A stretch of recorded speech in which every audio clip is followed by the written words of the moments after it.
One of the first things you learn when studying the art of writing great characters is that there's nothing satisfying about your character achieving their goal if their goal is easily achieved. Just like in real life, your most satisfying accomplishments aren't ones that came easily to you. The achievement in your life that you're most proud of likely isn't something you accomplished on a whim or overnight. It's something you worked hard at, something that took days, weeks, years to achieve. And more so than that, in your quest to accomplish this feat, I bet you failed a few times. And the reason the end goal was such a sweet victory when you finally achieved it is because of how difficult it was and how much you overcame to succeed. You didn't give up. And that's what people want to see from characters in stories. Everyone to some degree knows what it's like to work hard at something and knows how much harder it can be to go on when you fail along the path to your goal. This is what I want to talk about today. Failure, and how one of the most interesting things you can do for your characters is to let them fail. There is a shining example of this in my personal favorite Batman arc, Scott Snyder's 0 Year, and I'm going to use it to illustrate how an incredible writer uses failure. I'm Christian Pearson, and you're watching Superhero Studies.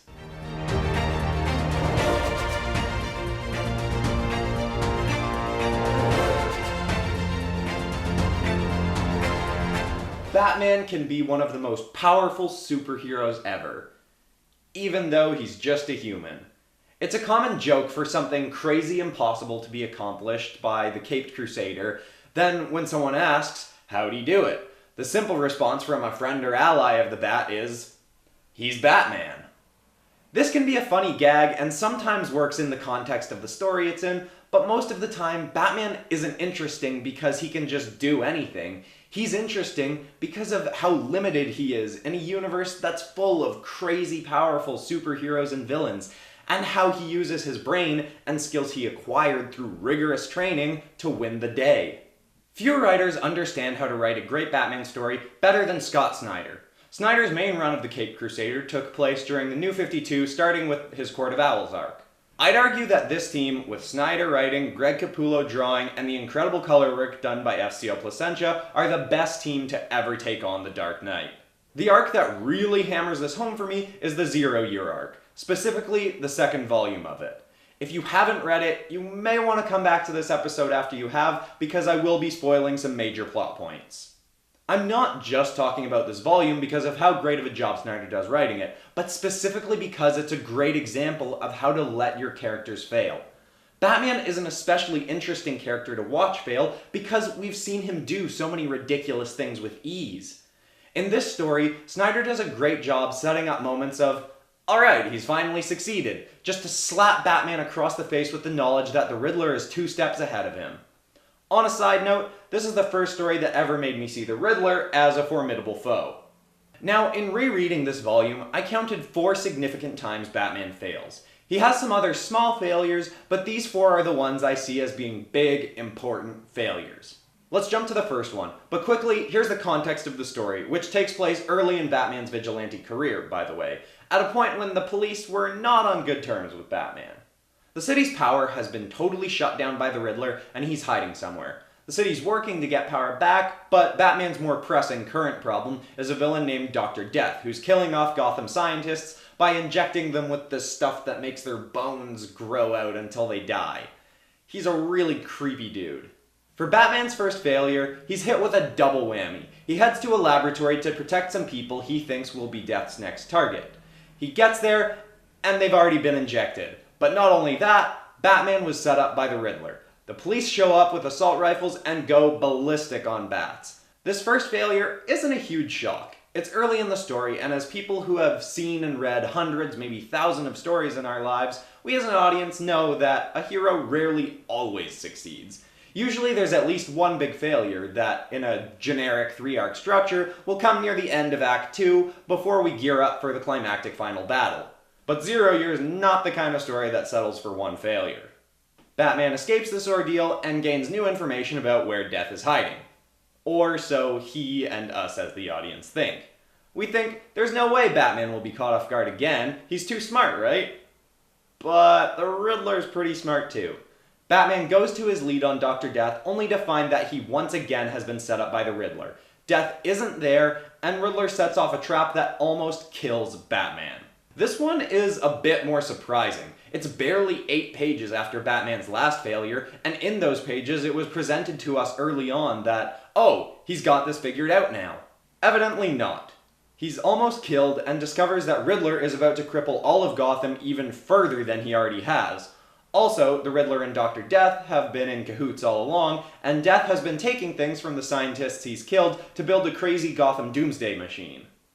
But now, Batman gets it, right? He survives Riddler's trap, learns that he needs to get a signal jammer onto this Riddler blimp to block the activation of the doomsday device. He gets to the blimp, fights Dr. Death, beats him, but loses the signal jammer and fails to stop the Riddler from flooding a large section of Gotham. Also, the blimp crashes and Batman goes into a coma. Whoops. This is a big one. Batman literally failed to save Gotham. It wasn't just his own life on the line. Thousands died because he failed. 9% of the city was damaged beyond repair. And when Batman eventually wakes up from his coma, he finds that the Riddler has taken over the whole city for a month. At this point, the audience is really craving a win for Batman. We're that much more engaged in the story because we really want to see Batman get a win on the Riddler. And Snyder sort of gives us one. Batman plays this little game that Riddler poses on Gotham every night as a ruse so that Commissioner Gordon can track Riddler's location, and it seemingly succeeds. There we go! We got Riddler now, right? Well, Batman goes to the location they tracked, and Riddler is a step ahead again. Drones are waiting for Batman, and Riddler almost kills him. Again. Plus, reveals a plan that will completely destroy Gotham in about 40 minutes. Now, I told you there were 4 failures, so you knew they were coming. But when you read this story not knowing, each one is progressively more shocking. Like in real life with our own goals, we don't see failure coming when we think we're making ground on achieving our goals. The shock of failure is often what really kicks us. And in this story, we really start to feel the frustration for Batman when he keeps failing. But the important thing, the intriguing thing, the amazing thing that keeps us rooting for the crazy caped crusader is Batman never gives up.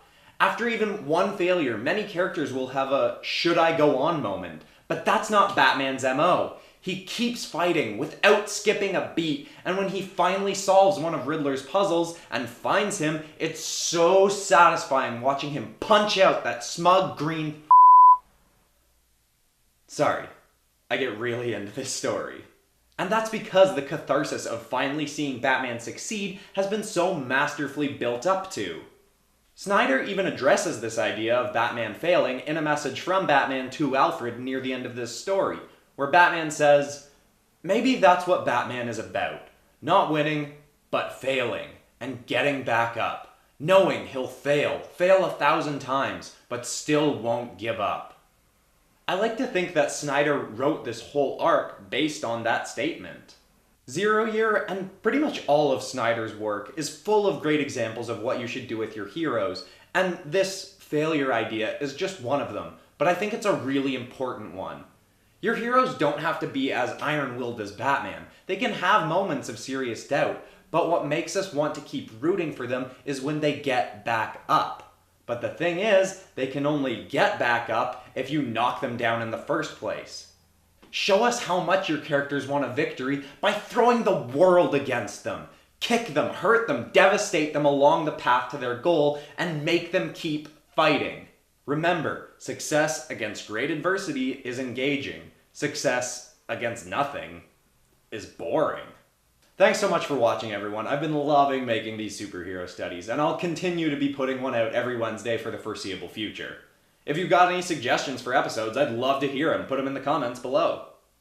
Also, subscribe and click the bell to get notified when I release more episodes in the future.